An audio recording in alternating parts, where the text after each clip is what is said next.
മഴതോരും മുൻപേയുടെ പുതിയൊരു എപ്പിസോഡിലേക്ക് ഏവർക്കും സ്വാഗതം. അലീന എന്ന ഒരു മകളുണ്ടെന്നറിഞ്ഞ സ്റ്റാൻലിക്ക് അവളെ തിരിച്ച് തൻ്റെ വീട്ടിലെത്തിക്കണമെന്നും തൻ്റെ അപ്പച്ചനെ കൊണ്ടുവന്ന് അവളെ കാണിക്കണമെന്നുമെല്ലാം ആഗ്രഹത്തിലായിരുന്നു. എന്നാൽ അപ്പനുമായി വീട്ടിലെത്തുന്ന സ്റ്റാൻലി അലീനയെക്കുറിച്ച് പറയാനായിട്ട് എങ്ങനെയാണ് തൻ്റെ അപ്പനോട് ഇതൊക്കെ ഒന്ന് പറഞ്ഞു തുടങ്ങുക എന്നൊരു ചിന്തയിലായിരുന്നു. അലീനയെ കണ്ടപ്പോൾ മുതൽ എന്തെന്നില്ലാത്തൊരു സംശയമായിരുന്നു സ്റ്റാൻലിയുടെ അപ്പച്ചൻ്റെ മനസ്സ് മുഴുവനും. സ്റ്റാൻലിയോട് അത് അദ്ദേഹം തുറന്നു ചോദിക്കുന്നുമുണ്ട്. സ്റ്റാൻലിയോട് ഒരു ഉപദേശം നൽകുന്ന പോലെയായിരുന്നു അദ്ദേഹം സംസാരിക്കുന്നത്. എന്തെങ്കിലും ഒളിപ്പിച്ച് വെക്കുന്നുണ്ടെങ്കിൽ അത് ഉടനെ തന്നെ നീ തുറന്ന് പറയണം. നിൻ്റെ ജീവിതം ഇത്രയൊക്കെ നീണ്ടു കിടക്കുന്നതാണ്. ഇനിയൊരു പ്രശ്നം കൂടി നമ്മുടെ കുടുംബത്തിന് താങ്ങാനുള്ള കരുത്തുണ്ടാവില്ല എന്നൊക്കെ പറയുന്നത് കേട്ട് സ്റ്റാൻലി അദ്ദേഹത്തോട് ചോദിക്കുന്നുണ്ട്, അപ്പച്ചൻ എന്താണ് ഇങ്ങനെയൊക്കെ പറയുന്നതെന്ന്. അപ്പോൾ അപ്പച്ചൻ പറയാണ്, എനിക്ക് എന്തൊക്കെയോ സംശയങ്ങൾ ഈ വീട്ടിൽ വന്നപ്പോൾ തുടങ്ങി സംശയങ്ങളാണ്, അതുകൊണ്ടാണ് നിന്നോട് ഞാൻ ചോദിക്കുന്നതെന്ന് പറയുമ്പോൾ സ്റ്റാൻലി പറയുന്നുണ്ട്, അപ്പച്ചനോട് പറയാനായിട്ട് എനിക്കൊരുപാട് കാര്യങ്ങളുണ്ടെന്ന്. എന്നാൽ അദ്ദേഹം എന്താണതെന്ന് ചോദിക്കുമ്പോൾ സ്റ്റാൻലിക്ക് മാനസികമായിട്ടൊരു ബുദ്ധിമുട്ട് തോന്നുകയാണ്. തൻ്റെ മുൻ കാമുകിയെക്കുറിച്ചും അവളിലുണ്ടായ തൻ്റെ മകളെക്കുറിച്ചൊക്കെ ഒരപ്പച്ചൻ്റെ മുഖത്ത് നോക്കി ഒരു മകൻ എന്ന നിലയ്ക്ക് താൻ എങ്ങനെയാണ് അതൊക്കെ പറഞ്ഞ് മനസ്സിലാക്കേണ്ടതെന്ന് സ്റ്റാൻലിക്ക് മനസ്സിൽ വല്ലാത്തൊരു കുറ്റബോധം തോന്നുന്നുണ്ട്. സ്റ്റാൻലി തൻ്റെ ഭാര്യയെയും അലീനയ്ക്കും ഒപ്പം തൻ്റെ മുറ്റത്തുള്ള പൂന്തോട്ടത്തിലേക്ക് പോവുകയാണ് അപ്പച്ചനെയും കൂട്ടി. അവിടെ ചെന്നിരുന്നിട്ട് അപ്പച്ചനോടായിട്ട് സ്റ്റാൻലി പറയുന്നുണ്ട്, അപ്പച്ചനോട് എനിക്ക് പറയാനായിട്ട് ഒരുപാട് കാര്യങ്ങളുണ്ട്, അപ്പച്ചൻ ഒന്ന് സമാധാനമായിട്ട് കേൾക്കണമെന്ന്. അപ്പച്ചൻ്റെ മനസ്സ് വല്ലാതെ പിടയ്ക്കാൻ തുടങ്ങി. സ്റ്റാൻലി എന്താണ് പറയാൻ പോകുന്നത്, എന്തോ വല്ലാത്തൊരു സീരിയസ് ആയിട്ടുള്ള കാര്യം തന്നെയാണെന്ന് അപ്പച്ചന് തോന്നുകയാണ്. അപ്പച്ചൻ പറയുന്നുണ്ട്, നീ എന്നെ ഇത്രയൊക്കെ പ്രായമായ എന്നെ വല്ലാതെ നീ ടെൻഷൻ അടിപ്പിക്കുന്നുണ്ട് കുറച്ച് സമയമായിട്ട്. അത് നിർത്തിയിട്ട് നീ കാര്യം പറയുമ്പോൾ ഒറ്റയടിക്ക് തന്നെ സ്റ്റാൻലി പറയാണ്, ഈ നിൽക്കുന്ന പെൺകുട്ടി ആരാണെന്ന് അപ്പച്ചൻ എന്നോട് ചോദിച്ചല്ലോ. അപ്പച്ചൻ്റെ പരിചയത്തിൽ അങ്ങനെ ഒരു കൂട്ടുകാരൻ എനിക്കില്ലെന്നും അദ്ദേഹത്തിന് അങ്ങനെ ഒരു മകളില്ലെന്നും അവൾ അങ്ങനെ ഒരു മകളല്ലെന്നൊക്കെ അപ്പച്ചന് മനസ്സിലായി കഴിഞ്ഞ കാര്യമാണ്. അതുകൊണ്ട് തന്നെയാണ് അപ്പച്ചനോട് ഞാൻ പറയുന്നത്, ഈ നിൽക്കുന്ന പെൺകുട്ടി അലീന സ്റ്റാൻലിയാണ് എന്ന് വെച്ചാൽ ഈ നിൽക്കുന്ന അലീന എൻ്റെ മകളാണെന്ന്. ഇത് കേട്ടതും അദ്ദേഹത്തിന് വല്ലാത്ത ദേഷ്യം തോന്നി. നീ എന്തൊക്കെ തോന്നിവാസങ്ങളാണ് ഈ പറയുന്നത്? നീ പറയാൻ ഉദ്ദേശിക്കുന്ന കാര്യം തെളിച്ച് പറ. നിനക്കൊരു പെൺകുഞ്ഞിനെ വേണമെന്ന ആഗ്രഹത്തോടു കൂടി നീ ദത്തെടുത്തു എന്നാണോ പറഞ്ഞു വരുന്നതെന്ന് ചോദിക്കുമ്പോൾ സ്റ്റാൻലി പറയുന്നുണ്ട്, എനിക്ക് ദത്തെടുക്കേണ്ട കാര്യമൊന്നുമില്ലല്ലോ അപ്പച്ച. എനിക്ക് ദൈവം തന്നത് 2 മക്കളെയാണ്. ആ 2 മക്കളെ ഞാൻ മനസ്സറിഞ്ഞ് എൻ്റെ ജീവനും ജീവിതവും ഒക്കെ കളഞ്ഞിട്ടാണ് അവരെ ഞാൻ പോറ്റുന്നത്. എനിക്ക് എന്തിനാണ് ഇനിയൊരു ദത്തെടുക്കേണ്ട ആവശ്യം? ഇവളെൻ്റെ മകളാണ് അപ്പച്ച. ഈ നിൽക്കുന്ന 23 വയസ്സായ ഒരു പെൺകുട്ടിയെ പെട്ടെന്ന് അപ്പച്ചൻ്റെ മുമ്പിൽ കൊണ്ടുവന്ന് നിർത്തിയിട്ട് ഇവളെൻ്റെ മകളാണെന്ന് പറയാനായിട്ട് എനിക്ക് വല്ലാത്ത ബുദ്ധിമുട്ടുണ്ട്. പക്ഷേ പറയാതിരിക്കാനും വയ്യല്ലോ, അതുകൊണ്ടാണ് അപ്പച്ചനോട് ഞാൻ പറയുന്നത്. അപ്പോൾ അപ്പച്ചൻ വല്ലാതെ ഷൗട്ട് ചെയ്യാണ്, നീ എന്തൊക്കെ തോന്നിവാസങ്ങളാണ് ഈ പറയുന്നത്? അതും നിൻ്റെ ഭാര്യയുടെ മുമ്പിൽ വെച്ചാണോ നീ പറയുന്നത്? നീ പറഞ്ഞു വരുന്നത് എന്താണെന്നൊക്കെ എനിക്ക് മനസ്സിലാവുന്നുണ്ട്, അതിവിടെ നിർത്തിക്കോ എന്ന് പറഞ്ഞിട്ട് അദ്ദേഹം അലീനയുടെ മുമ്പിലേക്ക് ചെന്ന് നിൽക്കുകയാണ്. അലീനയോട് ചോദിക്കുന്നുണ്ട്, നീ എന്തുദ്ദേശിച്ചിട്ടാണ് എൻ്റെ കുടുംബത്തേക്ക് കയറി വന്നിരിക്കുന്നത്? നീ ഉദ്ദേശിച്ച ഒരു കാര്യവും എൻ്റെ ഈ തറവാട്ടിൽ നടക്കുമെന്ന് നീ വിചാരിക്കേണ്ട. നീ എന്തെങ്കിലും സ്വത്തും പണവും ആഗ്രഹിച്ചാണ് വന്നതെങ്കിൽ നീ ഉദ്ദേശിക്കുന്നതിനേക്കാൾ കൂടുതൽ ഇവൻ്റെ ഈ അപ്പച്ചനായ ഞാൻ നിനക്ക് തരും. പക്ഷേ എൻ്റെ മകൻ്റെ കുടുംബം തകർക്കാൻ ഇനി ഞാൻ സമ്മതിക്കില്ല. ഞങ്ങളുടെ തറവാട്ടിലുണ്ടായ മറ്റു ദുരന്തങ്ങളൊക്കെ തന്നെ കരകയറി വന്നിട്ട് പോലുമില്ല. ഇനിയും എൻ്റെ മക്കളുടെ ജീവിതത്തിൽ മറ്റൊരു ദുരന്തവും കൂടി ഏൽക്കാൻ ഞാൻ തയ്യാറില്ല എന്നൊക്കെ പറഞ്ഞുകൊണ്ട് അപ്പച്ചൻ അലീനയെ വല്ലാതെ ഷൗട്ട് ചെയ്യുന്നുണ്ട്. അപ്പച്ചൻ്റെയും അലീനയുടെയും മുമ്പിലേക്ക് കയറി നിന്നുകൊണ്ട് സ്റ്റാൻലി പറയുന്നുണ്ട്, അപ്പച്ചൻ എന്തൊക്കെ വർത്തമാനങ്ങളാണ് അലീനയോട് ഈ പറയുന്നത്? അവൾ അങ്ങനെ എൻ്റെ സ്വത്തും പണവും കണ്ടിട്ട് കയറി വന്നൊരു പെൺകുട്ടിയാണെന്ന് അവളുടെ മുഖത്ത് നോക്കിയിട്ട് അപ്പച്ചന് തോന്നുന്നുണ്ടോ എന്നൊക്കെ ചോദിക്കുമ്പോൾ സ്റ്റാൻലിയോടായിട്ട് അദ്ദേഹം ചോദിക്കുന്നുണ്ട്, പിന്നെ ഞാൻ എന്താടാ കരുതേണ്ടത്? ഇത്രയും വലുതായിട്ട് അവൾ എവിടെ നിന്നോ നീ അവളുടെ അപ്പച്ചനാണെന്ന് പറഞ്ഞുകൊണ്ട് കയറി വരുമ്പോൾ നമ്മളെല്ലാവരും സ്വീകരിക്കണമെന്നാണോ നീ ഈ പറയുന്നത്? നീ എന്താ പൊട്ടനാണോ? എല്ലാം കേട്ട് നിൽക്കുന്ന സ്റ്റാൻലിയുടെ വൈഫ് അദ്ദേഹത്തോടായി പറയുന്നുണ്ട്, അപ്പച്ച, അദ്ദേഹം പറഞ്ഞതൊക്കെ സത്യം തന്നെയാണ്. ഇത് ഇന്നും ഇന്നലെയൊന്നും നമ്മൾ അറിഞ്ഞ കാര്യങ്ങളല്ല. 1-2 മാസം മുമ്പ് ഈ കുട്ടി ഇവിടെ വന്ന കാര്യം മുന്നേ പറഞ്ഞിരുന്നല്ലോ. അപ്പച്ചൻ മറന്നുപോയോ? സ്റ്റാൻലി ചായനെ അന്വേഷിച്ച് അപ്പച്ചൻ്റെ വീട്ടിൽ, നമ്മുടെ തറവാട്ടിൽ ഒരിക്കൽ ഒരാൾ വന്നത്. അത് അന്ന് അപ്പച്ചൻ തന്നെ ഒരു സംശയത്തിന് ഞങ്ങളെ വിളിച്ച് പറഞ്ഞിരുന്നല്ലോ, ഒരാൾ അന്വേഷിച്ച് വന്ന വിവരമൊക്കെ. അത് ഇവളെ ഏൽപ്പിക്കാനായിരുന്നു അപ്പച്ച. ഇവളുടെ വളർത്തച്ഛനായിരുന്നു അത്. അദ്ദേഹത്തിന് ഇവളെ അവളുടെ സ്വന്തം അപ്പച്ചൻ്റെ കയ്യിൽ ഏൽപ്പിക്കണമെന്ന സമയം വന്നപ്പോൾ അവളെ കൊണ്ടുവന്ന് ഏൽപ്പിച്ച് തന്നതാണെന്നൊക്കെ പറയുന്നുണ്ട്. അപ്പോൾ നാൻസിയോട് ചോദിക്കുന്നുണ്ട്, നീയും ഇതിന് കൂട്ട് നിൽക്കുകയാണോ മോളെ എന്നൊക്കെ ചോദിക്കുമ്പോൾ ആൻസി പറയുന്നുണ്ട്, അപ്പച്ച, ഞാൻ കൂട്ട് നിൽക്കുകയല്ല, എനിക്ക് അദ്ദേഹത്തിൻ്റെ ഒപ്പം നിൽക്കാതിരിക്കാൻ കഴിയില്ലല്ലോ. കാരണം പെട്ടെന്നൊരു ദിവസം ഉണ്ടായ കാര്യമൊന്നും അല്ലത്. ഇദ്ദേഹം എന്നോട് ഞങ്ങൾ ഒന്നായി നാൾ മുതൽ, അല്ലെങ്കിൽ അതിനു മുൻപേ, അപ്പച്ചനും എൻ്റെ അപ്പച്ചനും ഞങ്ങളുടെ വിവാഹാലോചനയൊക്കെ മുന്നോട്ട് വെച്ച സമയത്ത് തന്നെ ഇതൊക്കെ ഇദ്ദേഹം എന്നോട് പറഞ്ഞിട്ട് തന്നെയാണ് ഞങ്ങളുടെ ജീവിതം മുന്നോട്ട് കൊണ്ടുപോയത്. എന്നാൽ ഇങ്ങനെ ഒരു മകളുണ്ടെന്ന പോലും ഇദ്ദേഹം അറിഞ്ഞിരുന്നില്ല. അങ്ങനെ ഒരു കാമുകിയുണ്ടായിരുന്നുവെന്നും, അതായത് ഇവളുടെ അമ്മയുമായിട്ട് ഇദ്ദേഹം ആഗ്രയിൽ വെച്ച് അടുപ്പായ കാര്യമൊക്കെ ഇദ്ദേഹം തന്നെ എന്നോട് പറഞ്ഞിട്ടുണ്ടായിരുന്നു അപ്പച്ച. അപ്പച്ചൻ അതെല്ലാം വിശദമായിട്ട് തന്നെ കേൾക്കാനുള്ള ഒരു മനസ്സ് കാണിക്കണം. എങ്കിൽ മാത്രമേ അപ്പച്ചന് ഇതിൻ്റെയൊക്കെ ഉള്ളടക്കം മനസ്സിലാവുള്ളൂ എന്ന് ആൻസി വളരെ കേണപേക്ഷിച്ച് പറയുകയാണ്. അപ്പച്ചൻ ചോദിക്കുന്നുണ്ട്, എന്നാലും മോളെ, നിൻ്റെ മനസ്സ് ഞാൻ സമ്മതിച്ച് തന്നിരിക്കുന്നു. അവനിതൊക്കെ പറഞ്ഞപ്പോൾ നിനക്ക് എങ്ങനെയാണ് ഇതൊക്കെ അംഗീകരിച്ച് ഈ നിൽക്കുന്നവളെ ഇവിടേക്ക് കൂട്ടിക്കൊണ്ട് വരാൻ തോന്നിയതെന്നൊക്കെ അപ്പച്ചൻ ചോദിക്കുന്നുണ്ട്. അപ്പോൾ ആൻസി പറയുന്നുണ്ട്, ഞാനൊരമ്മയാണ് അപ്പച്ച, ഞാനൊരു സ്ത്രീയാണ്. അപ്പോൾ അവളുടെ മാനസികാവസ്ഥയും ആ വന്നു പോയ ആ മനുഷ്യൻ്റെ അവസ്ഥയൊക്കെ എനിക്ക് മനസ്സിലാവും. അദ്ദേഹം ആയതുകൊണ്ടല്ലേ ഇവളെ സ്വീകരിച്ചതൊക്കെ എന്ന് പറയുമ്പോൾ അപ്പച്ചൻ പറയുന്നുണ്ട്, എനിക്ക് നിങ്ങൾ പറയുന്നതൊന്നും തന്നെ മനസ്സിലാവുന്നില്ലെന്ന്. അപ്പോൾ സ്റ്റാൻലി അപ്പച്ചൻ്റെ അരികിലേക്ക് വന്നിട്ട് പറയുകയാണ്, അപ്പച്ചന് ഓർമ്മയുണ്ടോ, ഞാൻ ആഗ്രയിൽ ഡ്യൂട്ടിക്ക് ഉണ്ടായിരുന്ന സമയത്ത് അവിടെ എൻ്റെ ഒരു വളരെ സുഹൃത്തായിരുന്ന ഒരു ഗംഗാധരനെ കുറിച്ചിട്ട് അപ്പച്ചനോട് ഞാൻ പറയാറില്ലായിരുന്നോ? ഒരു കൊല്ലപ്പള്ളിക്കാരൻ. അപ്പച്ചനൊന്ന് ഓർത്തു നോക്കൂ, അദ്ദേഹം ഒരിക്കൽ നമ്മുടെ വീട്ടിലൊക്കെ വന്നിട്ടുണ്ട്. അദ്ദേഹവും ഭാര്യയും മക്കളും ഒക്കെ അന്ന് ആഗ്രയിൽ സെറ്റിൽഡായിരുന്നു. എൻ്റെ ഒരു ചേട്ടനെ പോലെയായിരുന്നു അദ്ദേഹം എന്നൊക്കെ ഞാൻ അപ്പച്ചനോട് പറഞ്ഞിട്ടുണ്ട് എന്ന് പറയുമ്പോൾ അപ്പച്ചൻ വല്ലാതെ എന്തോ ആലോചിക്കുന്ന പോലെ തോന്നുകയാണ്. അദ്ദേഹത്തിന് അവരെയൊക്കെ ഓർമ്മ വന്ന പോലെ തോന്നുന്നുണ്ട്. സ്റ്റാൻലി വീണ്ടും പറഞ്ഞു തുടങ്ങുകയാണ്, അദ്ദേഹത്തിൻ്റെ ഒരു സഹോദരി ഒരിക്കൽ അവിടെ പഠിക്കാനും ജോലിക്കൊക്കെ ആയിട്ട് ആഗ്രയിൽ ഇവരുടെ ഒപ്പം വന്ന കാര്യവും ഞാൻ അപ്പച്ചനോട് ഒരിക്കൽ പറഞ്ഞിരുന്നു. അപ്പച്ചന് ഓർത്തെടുത്താൽ അതും ചിലപ്പോൾ ഓർമ്മ വന്നേക്കാം. അങ്ങനെ അവൾ അവരോടൊപ്പം താമസമാക്കിയ സമയത്ത് ഞങ്ങൾ വളരെ നല്ല സുഹൃത്തുക്കളായിരുന്നു. ഒന്നാമത്തെ ഗംഗേട്ടൻ്റെ വീട്ടിൽ എനിക്ക് പൂർണ്ണ സ്വാതന്ത്ര്യമായിരുന്നു. എല്ലാ അർത്ഥത്തിലും ഞാൻ അദ്ദേഹത്തിനൊരു സഹോദരനെ പോലെ തന്നെയായിരുന്നു. അതുകൊണ്ട് തന്നെയാണ് അന്ന് ബൈജ എന്ന് പറയുന്ന അദ്ദേഹത്തിൻ്റെ സഹോദരി അവിടെ ആഗ്രയിൽ വന്നപ്പോൾ എൻ്റെ കെയർ ഓഫിൽ, എൻ്റെ പരിചയത്തിലുള്ളൊരു സ്കൂളിൽ അവൾക്ക് ജോലിയൊക്കെ മേടിച്ചു കൊടുക്കാനായിട്ട് ഗംഗേട്ടൻ എന്നോട് ആവശ്യപ്പെട്ടതും അവൾക്കായിട്ട് ആ ജോലി ഞാൻ റെഡിയാക്കി കൊടുത്തതുമൊക്കെ. പിന്നെ എപ്പോഴോ സൗഹൃദം വളർന്ന് അത് പ്രണയമായി മാറി. ഞങ്ങൾ തമ്മിൽ വിവാഹം കഴിക്കാമെന്ന തീരുമാനവും എടുത്തു. ഞങ്ങൾ മനസ്സുകൊണ്ടും ശരീരം കൊണ്ടും എല്ലാ അർത്ഥത്തിലും സത്യത്തിൽ ഒരു ഭാര്യയും ഭർത്താവും പോലെ തന്നെയായിരുന്നു. പക്ഷേ പെട്ടെന്നായിരുന്നു ഇവിടെ തോട്ടത്തിൽ അപ്പച്ചൻ വീണു എന്ന് പറഞ്ഞ് ഇവിടെ നിന്നും എനിക്ക് കോള് വരുന്നത്. അന്ന് വൈജയോട് ഞാൻ നാട്ടിൽ പോവുകയാണെന്ന് പോലും പറയാനുള്ള സാഹചര്യം എനിക്കുണ്ടായിരുന്നില്ല. എന്നോട് പെട്ടെന്ന് തന്നെ ഇവിടെ എത്തണമെന്ന് പറഞ്ഞിട്ടാണ് ഇവിടെ നിന്നും അനിയന്മാരൊക്കെ എന്നെ കോൾ ചെയ്യുന്നത്. ഞാൻ പെട്ടെന്ന് അവിടെ നിന്നും പോരുകയാണ് ചെയ്തത്. പിന്നെ ഇവിടെ വന്നിട്ട് കമ്പി അടിക്കാൻ പോലും എനിക്ക് പറ്റിയിരുന്നില്ല. അപ്പച്ചന് അന്ന് വളരെ സീരിയസ് ആയിരുന്നല്ലോ. എനിക്കതിനിടയിൽ ഒന്നും ചെയ്യാൻ കഴിഞ്ഞില്ല. ആ സമയത്ത് അവിടെ നടക്കാൻ പാടില്ലാത്തതായിട്ടുള്ള പല കാര്യങ്ങളും നടന്നു. വൈജ പ്രഗ്നൻ്റായി. വൈജയെ എല്ലാവരും കൂടിയും ചോദ്യം ചെയ്യാൻ തുടങ്ങി.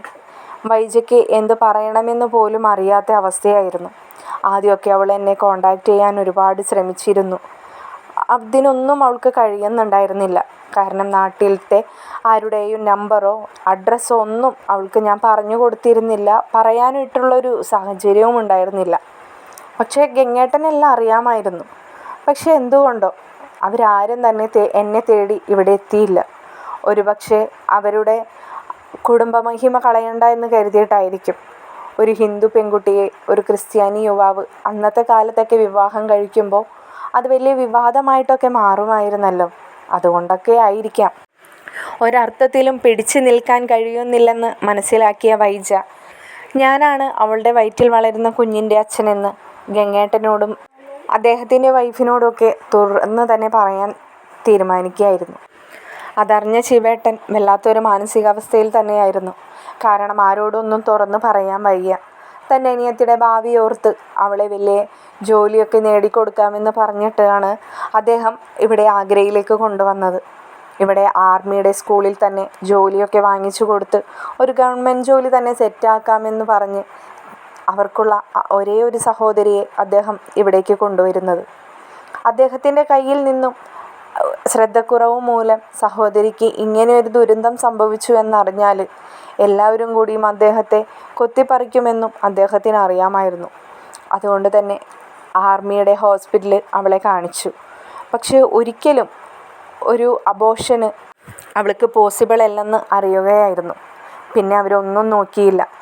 ഒരുപക്ഷെ അന്ന് ഒരുപാട് പൊട്ടിത്തെറികൾക്കൊടുവിൽ ഞാനും വൈജയുമായിട്ടുള്ള വിവാഹമൊക്കെ നടക്കുമായിരുന്നു. പക്ഷെ അപ്പച്ച എന്നോട് ആരും ഒന്നും തന്നെ പറഞ്ഞിരുന്നില്ല.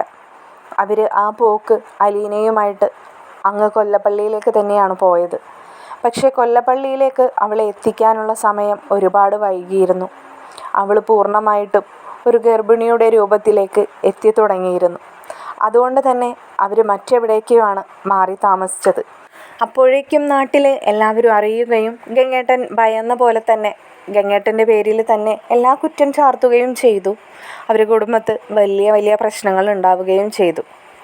എന്നാൽ വൈജയെ മറ്റെവിടെയോ മറ്റൊരു വീടൊക്കെ എടുത്ത് താമസിപ്പിക്കുകയും അവരുടെ മാമൻ്റെ ഭാര്യയുമൊത്ത് അവളെ വേറെ എവിടെയോ ആണ് താമസിപ്പിച്ചതൊക്കെ.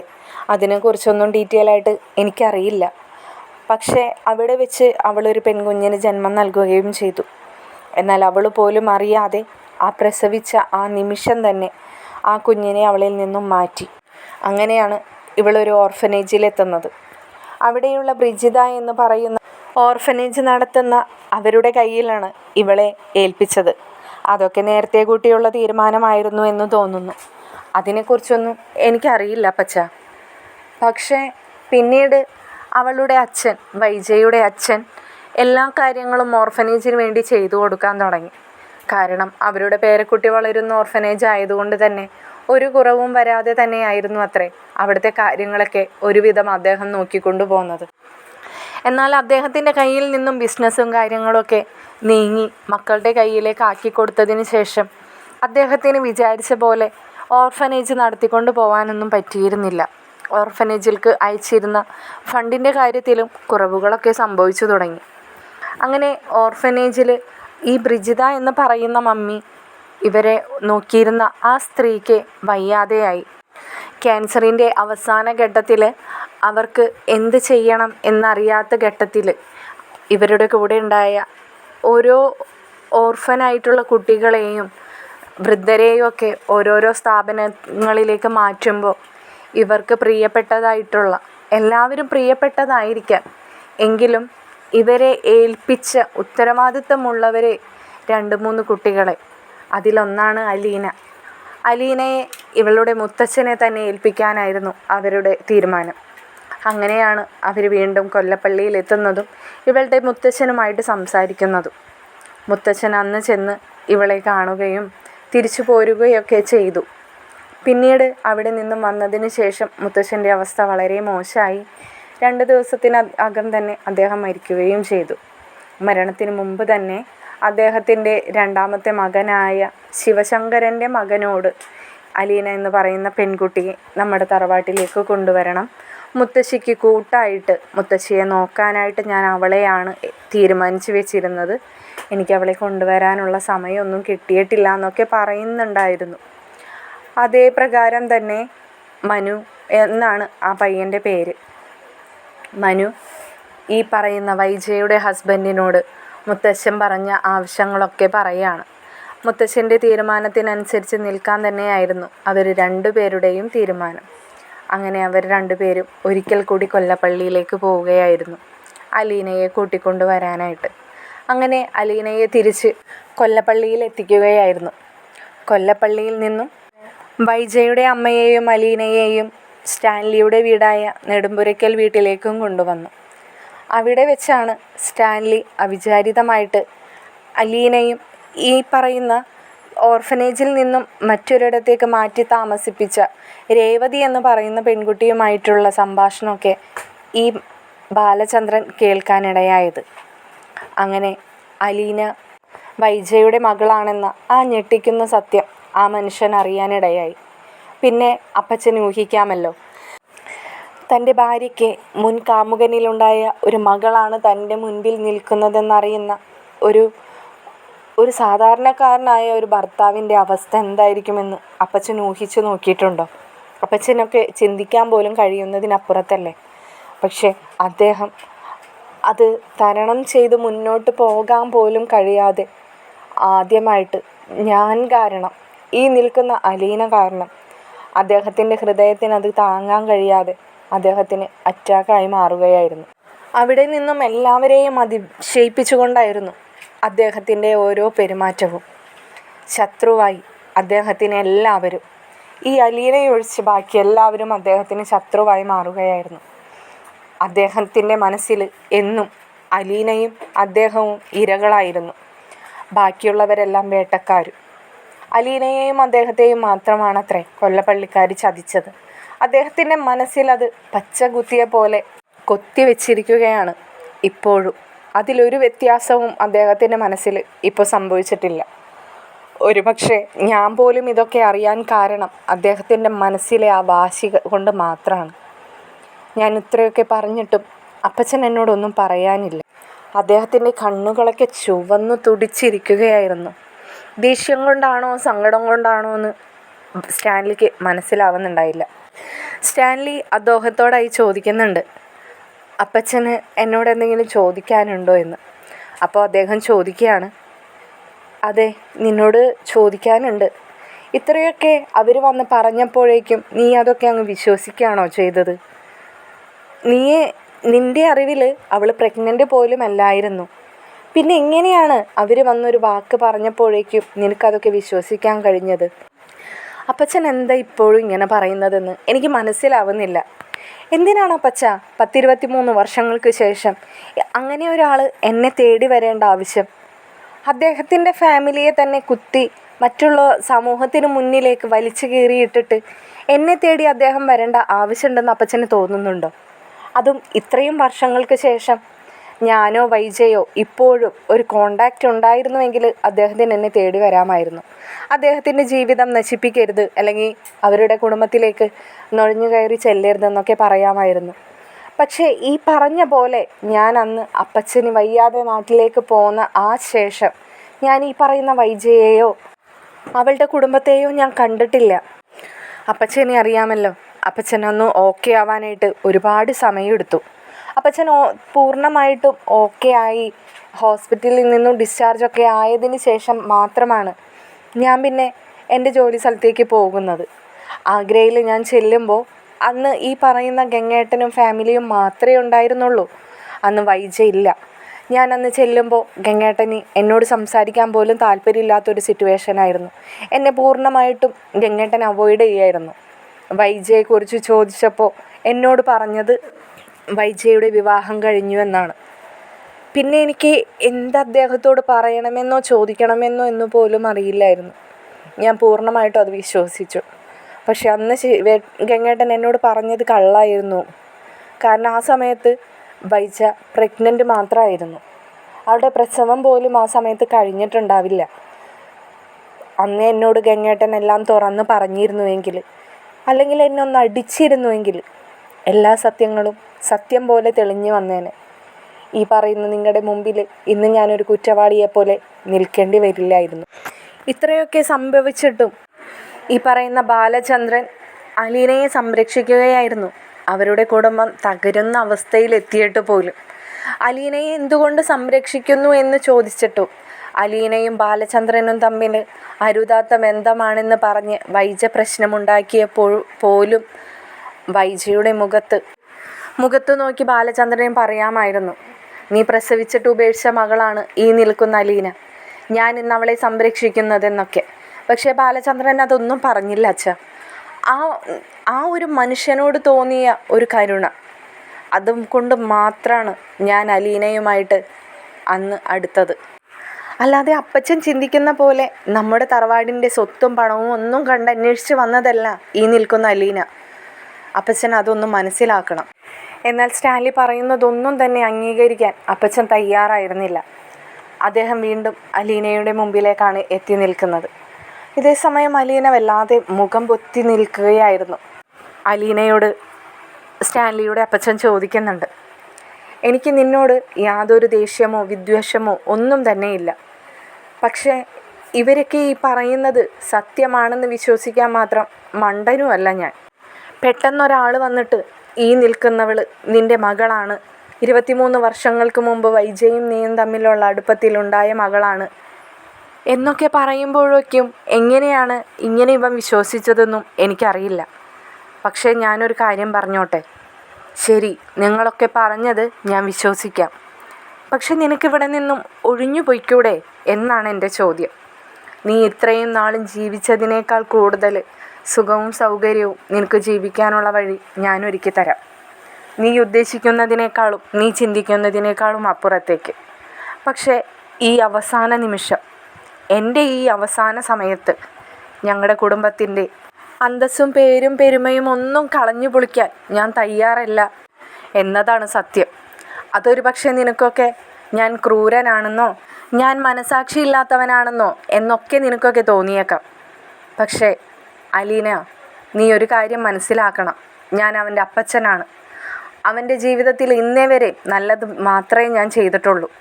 അവന് 2 സഹോദരങ്ങളും ഒരു സഹോദരിയുമുണ്ട്. അവർക്കൊക്കെ കുടുംബങ്ങളും ഉണ്ട്.